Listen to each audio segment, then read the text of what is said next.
अस्सलाम वालेकुम, कैसे हैं सब लोग? उम्मीद करता हूँ सब खैरियत से होंगे। तो वेलकम बैक आप सबका एक और वीडियो के अंदर हमारे साथ रिएक्शन वीडियो के अंदर। पिछली वीडियोज़ में भी हमने बहुत सारी वीडियोज़ के ऊपर रिएक्शन दिया। आज हम फिर से आ गए एक न्यू वीडियो के साथ रिएक्शन देने। आज हम जन टीवी नामी एक चैनल है, ठीक है? हम उनकी वीडियो के ऊपर रिएक्शन देंगे, ठीक है? और देखेंगे कि आइंस्टाइन जो इतना शार्प माइंडेड इंसान था, आखिर उसकी कहानी क्या है? तो आज की वीडियो हम शुरू करते हैं बिना टाइम वेस्ट किए। वीडियो को लाज़मी एंड तक आप लोग वॉच कीजिएगा। वीडियो को लाइक, सब्सक्राइब और शेयर ज़रूर कीजिएगा। तो शुरू करते हैं अपनी वीडियो को।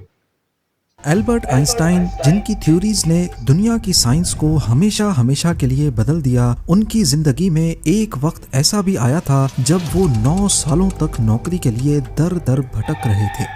यहाँ तक कि 9 उनके साल। क्लास फेलोज में अगर किसी की जॉब नहीं लगी थी तो वो सिर्फ आइंस्टाइन ही थे। लेकिन किसने सोचा था जो लड़का स्कूल में सबसे स्लो लर्नर समझा जाता था, एक दिन उसके दरवाजे पर इजराइल के प्रेसिडेंट बनने की ऑफर आएगी। आइंस्टाइन ने इस इजरायली एम्बेसडर को क्या जवाब दिया और वो क्या वजूहात थीं जिनकी वजह से इतने कोई इंटेलिजेंट सोच भी नहीं शख्स सकता था को बिल्कुल इस कोई बात जॉब के। पर रखने को तैयार नहीं था। जेम टीवी की वीडियोस में एक बार फिर से खुशामदीद। नाजरीन, अल्बर्ट आइंस्टाइन 1879 में जर्मनी के शहर उल्म में पैदा हुए। बचपन में ही उनको अजीब नज़रों से देखा जाता था क्योंकि वो दूसरे बच्चों की तरह नहीं थे। वो बहुत स्लो लर्नर थे, लेट बोलना शुरू किया और स्कूल में टीचर्स उनको एवरेज या कमज़ोर स्टूडेंट समझते थे।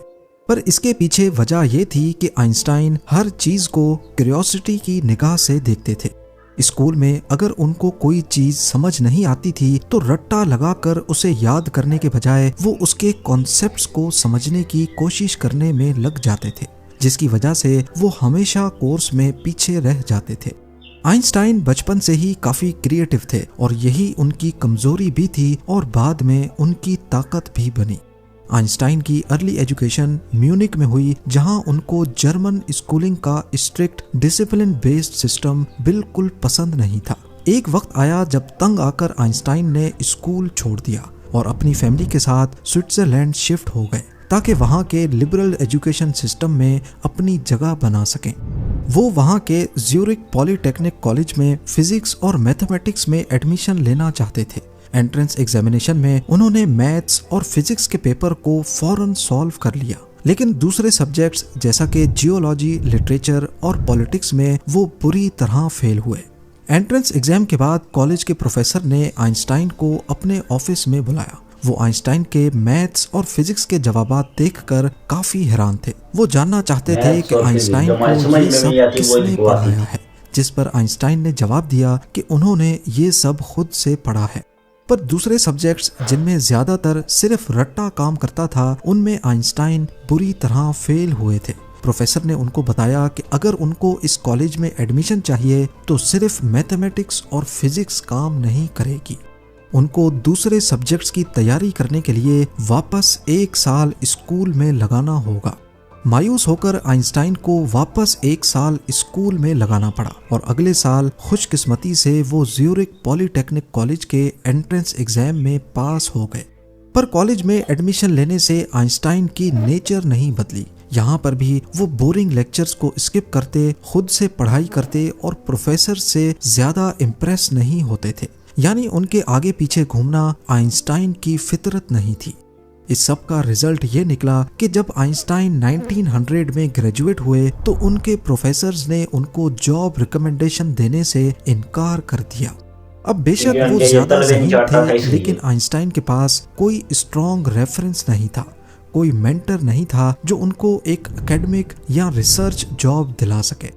उस दौर में साइंस की फील्ड में जॉब पाने के लिए प्रोफेसर की रिकमेंडेशन बहुत इंपॉर्टेंट होती थी और आइंस्टाइन उस रेस में पीछे रह गए। और रिजल्ट ये निकला कि उनके क्लासमेट्स जिनसे वो एकेडमिकली स्ट्रांग थे, अच्छी पोजीशंस पर पहुंच गए क्योंकि उनके पास प्रोफेसर का सपोर्ट था। आइंस्टाइन ने जर्मनी और स्विट्जरलैंड में कई जगह अप्लाई किया। यूनिवर्सिटीज, स्कूल्स, रिसर्च इंस्टीट्यूट्स, हर जगह उनको मना हो गया। लेटर्स लिखे, प्रोफेसर से मिले, लेकिन सब जगह एक ही जवाब, हमें अफसोस है, हम आपको हायर नहीं कर सकते। आइंस्टाइन के लिए ये पर्सनली भी पेनफुल था, क्योंकि वो समझते थे कि उनका काम और पोटेंशियल लोगों को दिखाई नहीं दे रहा। आइंस्टाइन के लेटर्स और डायरी से उनकी इस फ्रस्ट्रेशन का अच्छी तरह अंदाज़ा लगाया जाता है। आइंस्टाइन ने एक दफ़ा अपनी डायरी में लिखा था, ये लगता है जैसे दुनिया को मेरी कोई ज़रूरत ही नहीं, हर दरवाज़ा बंद लगता है। अपनी फैमिली को लिखे गए लेटर में ये मेंशन था, मैं हर जगह अप्लाई करता हूँ लेकिन ना तो जवाब मिलता है, ना ही किसी को मेरी ज़रूरत है। लगता है मेरी ज़िंदगी में कुछ भी ठीक नहीं जा रहा। एक और फेमस लेटर जो उन्होंने अपनी गर्लफ्रेंड मिलीवा को लिखा, उसमें आइंस्टाइन ने कहा, मुझे लगता है मैं एक यूजलेस इंसान बन गया हूँ। मैं सिर्फ फिजिक्स में जीता हूँ, पर दुनिया सिर्फ उन लोगों की सुनती है जो उनके सिस्टम में फिट बैठते हैं। ये फ्रस्ट्रेशन आइंस्टाइन की पर्सनल लाइफ को असरअंदाज कर रही थी। पैसे की तंगी, शादी में टेंशन्स और खुद से डिससैटिस्फैक्शन। एक और प्रॉब्लम ये थी कि आइंस्टाइन की नेचर बहुत ज्यादा आइडियलिस्टिक थी। वो क्लियर थे कि वो सिर्फ साइंस से रिलेटेड ही जॉब करेंगे। प्रैक्टिकल या कमर्शियल जॉब्स में उनका कोई इंटरेस्ट नहीं था। उस वक्त आइंस्टाइन का अफेयर उनकी एक क्लास फेलो मिलीवा के साथ चल रहा था, लेकिन दोनों की शादी सिर्फ इस वजह से नहीं हो रही थी क्योंकि आइंस्टाइन के पास कोई जॉब नहीं थी। फाइनेंशियल प्रेशर बढ़ रहा था। मिलीवा एक्सपेक्ट कर रही थी कि आइंस्टाइन कुछ कमाए, लेकिन आइंस्टाइन के हाथ जैसे जकड़े हुए थे। एक वक्त आया जब आइंस्टाइन को प्राइवेट ट्यूटर बनकर पैसे कमाने पड़े, जहां वो स्कूल स्टूडेंट्स को मैथ्स और फिजिक्स पढ़ाते थे। आखिरकार आइंस्टाइन के एक दोस्त ने उनको एडवाइस दिया कि बैरन पेटेंट ऑफिस में एक एग्जामिनर की जॉब के लिए अप्लाई करो। ये एक लो लेवल गवर्नमेंट जॉब थी, लेकिन कम से कम एक स्टार्ट था। आइंस्टाइन ने अप्लाई किया और सरप्राइजिंगली बिना ज़्यादा एक्सपीरियंस के उनको 1902 में जॉब मिल गई। बैरन पेटेंट ऑफिस में आइंस्टाइन का काम था नए इन्वेंशंस और पेटेंट्स की एप्लीकेशंस को चेक करना, देखना क्या सच में इनोवेटिव है क्या नहीं। ये जॉब बोरिंग थी, लेकिन आइंस्टाइन के लिए डूबते को तिनके का सहारा बनने का काम कर रही थी। क्योंकि ये जॉब 9 to 5 थी, तो वो रातों को और वीकेंड्स में अपनी साइंटिफिक रिसर्च करते रहे। बेशक ये प्रोफेसर की जॉब नहीं थी जिसके लिए आइंस्टाइन कोशिश कर रहे थे, लेकिन जो भी था ना होने से अच्छा ही था। उसके बाद एक वक्त ऐसा आया जब आइंस्टाइन के दिन पलटने लगे। पेटेंट ऑफिस में काम करते हुए आइंस्टाइन ने 1905 में अपने कैरियर का सबसे बड़ा धमाका किया। एक ही साल में उन्होंने 4 रेवोल्यूशनरी पेपर्स पब्लिश किए, जिनमें special relativity, photo electric effect, Brownian motion और मास एनर्जी इक्विवेलेंस, जिसे E=mc² भी कहा जाता है, शामिल थे। इन पेपर्स ने उस वक्त की साइंटिफिक दुनिया को हिला कर रख दिया। अचानक पेटेंट ऑफिस में मामूली सी जॉब करने वाला नाम यूरोप के साइंसदानों में मशहूर होने लगा। आइंस्टाइन का एक paper photo electric effect quantum physics की बुनियाद बना और दूसरे स्पेशल रिलेटिविटी ने समय और स्पेस की समझ को बदल कर रख दिया। 1900 में पास आउट होने के बाद आखिरकार 1909 में यानी ग्रेजुएशन के 9 सालों के बाद उनको यूनिवर्सिटी ऑफ ज्यूरिक में असिस्टेंट प्रोफेसर बनने की जॉब ऑफर मिली। एल्बर्ट आइंस्टाइन की शख्सियत को लोगों ने कभी पूरी तरह नहीं समझा। साइंस की दुनिया से बाहर जो आइंस्टाइन था, उनकी इमेज बहुत कंफ्यूजिंग रही है।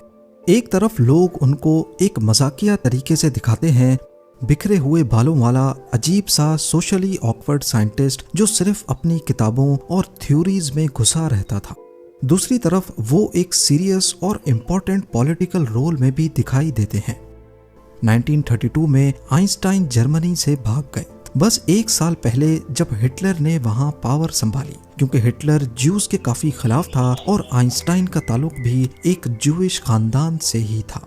आइंस्टाइन अमेरिका चले गए और प्रिंसटन, न्यू जर्सी में थ्योरेटिकल फिजिक्स के प्रोफेसर बन गए। वो सिर्फ साइंस के हीरो ही नहीं, बल्कि पूरी दुनिया की ज्यूइश कम्युनिटी का एक फेमस और रिस्पेक्टेड चेहरा भी थे।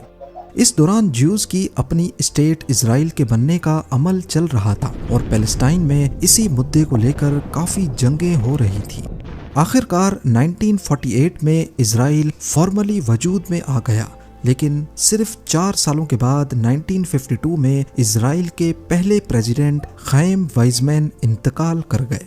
अब जूइश कम्युनिटी के सर पर कोई लीडर नहीं था, तो उस वक्त जायोनिस्ट लीडर्स ने सोचा कि क्यों ना एल्बर्ट आइंस्टाइन को अगला प्रेसिडेंट बनाया जाए। आखिरकार वो एक जाने माने फिजिसिस्ट भी थे और समाज में इनकी इज्जत भी थी। मतलब वो एक साइंटिस्ट ही नहीं, एक पॉलिटिकल और कल्चरल आइकन भी बन चुके थे। 17 नवंबर 1952 को आइंस्टाइन को एक लेटर मिला। ये लेटर भेजा था अबा एबन ने, जो उस वक्त यूनाइटेड नेशंस में इजराइल का एम्बेसडर था। लेटर में लिखा था, इस लेटर के जरिए आपको प्राइम मिनिस्टर बेन गुरियो का पैगाम पहुंचाया जा रहा है कि अगर इजरायली पार्लियामेंट आपको वोट देकर इजराइल का प्रेसिडेंट बनाए तो क्या आप ये ऑफर कबूल करेंगे। अगर आप मान जाते हैं तो आपको इजराइल शिफ्ट होना पड़ेगा और वहाँ की सिटीजनशिप लेनी होगी। प्राइम मिनिस्टर की तरफ से यकीन दिलाया जाता है कि ऐसी सूरत में आपको अपना साइंटिफिक काम पूरी आज़ादी और सहूलत के साथ कंटिन्यू करने दिया जाएगा। ये बहुत बड़ा और इमोशनल ऑफर था, पर आइंस्टाइन के प्लान्स कुछ और ही थे। उन्होंने पलटकर जो जवाब दिया वो उनकी जिंदगी का एक और पहलू सामने लाता है। आइंस्टाइन ने जवाब में लिखा, मुझे इजराइल की तरफ से प्रेसिडेंट बनाने का जो ऑफर दिया गया है उससे मैं बहुत ज्यादा इमोशनल हूँ, लेकिन साथ ही उदास और शर्मिंदा भी हूँ कि मैं इसे कबूल नहीं कर सकता। मैं जिंदगी भर सिर्फ ऑब्जेक्टिव चीजों से डील करता आया हूँ, इसीलिए मेरे पास ना तो लोगों को संभालने की फितरत है और ना ही ऑफिशियल जिम्मेदारियां निभाने का तजर्बा। मतलब आइंस्टाइन ने खुद को पॉलिटिकल लीडरशिप के लायक नहीं समझा था। उस वक्त आइंस्टाइन की एज 73 इयर्स थी।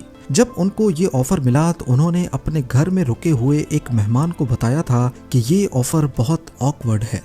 बाद में उन्होंने एक जेरूसलम के अखबार को, जो उनके लिए कैंपेन कर रहा था, ये भी समझाया कि मैं ऐसे किसी चांस का सामना नहीं करना चाहता जहां मुझे गवर्नमेंट के फैसलों के साथ चलना पड़े, जो कभी मेरे ज़मीर के खिलाफ जा सकती हो। मतलब आइंस्टाइन सिर्फ इसलिए मना नहीं कर रहे थे कि वो पॉलिटिकली फिट नहीं थे, बल्कि इसलिए भी कि वो अपनी जिंदगी में कभी भी अपने ज़मीर के खिलाफ नहीं जाना चाहते थे, फिर चाहे कितनी भी बड़ी कुर्सी या इज्जत क्यों ना मिले। लोग जो जज्बाती तौर पर एक्साइटेड हो रहे थे आइंस्टाइन को प्रेसिडेंट बनाने के आइडिया पर, वो एक इम्पोर्टेंट बात भूल रहे थे कि आइंस्टाइन इजराइल के लिए सिंपैथेटिक जरूर थे, लेकिन वो कभी भी एक पैशनेट जायोनिस्ट नहीं थे। जब आइंस्टाइन ने प्रेसिडेंट के ऑफर को ठुकरा दिया तो फॉर्मर प्राइम मिनिस्टर बेन गुरियो ने अपने असिस्टेंट को कहा कि अगर आइंस्टाइन ने ये ऑफर एक्सेप्ट कर लिया होता तो हमारे लिए बड़ी मुश्किल खड़ी हो जाती, क्योंकि 1946 में इजराइल बनने से 2 साल पहले आइंस्टाइन ने एक इंटरनेशनल कम्युनिटी के सामने कहा था कि स्टेट का आइडिया मेरे दिल में नहीं है। यानी असल में आइंस्टाइन इजराइल को अलग स्टेट में नहीं देखना चाहते थे। आखिरकार 16 दिसंबर 1952 को यित्ज़हाक बेंज़वी इजराइल के दूसरे प्रेसिडेंट बन गए। उम्मीद है ज़ेम टीवी की ये वीडियो भी आप लोग भरपूर लाइक और शेयर करेंगे। आप लोगों के प्यार भरे कमेंट्स का बेहद शुक्रिया। मिलते हैं अगली शानदार वीडियो में। तो उम्मीद करता हूँ कि ये वीडियो आप लोगों को बाकी वीडियो की तरह पसंद आई होगी। प्लीज़ मेरे चैनल को लाइक करें, सब्सक्राइब करें और उन लोगों के साथ शेयर करें कि जिनको इस तरह के नॉलेज में इंटरेस्टेड है। तो मिलते हैं यार नेक्स्ट वीडियो में, तब तक के लिए खुदा हाफिज़।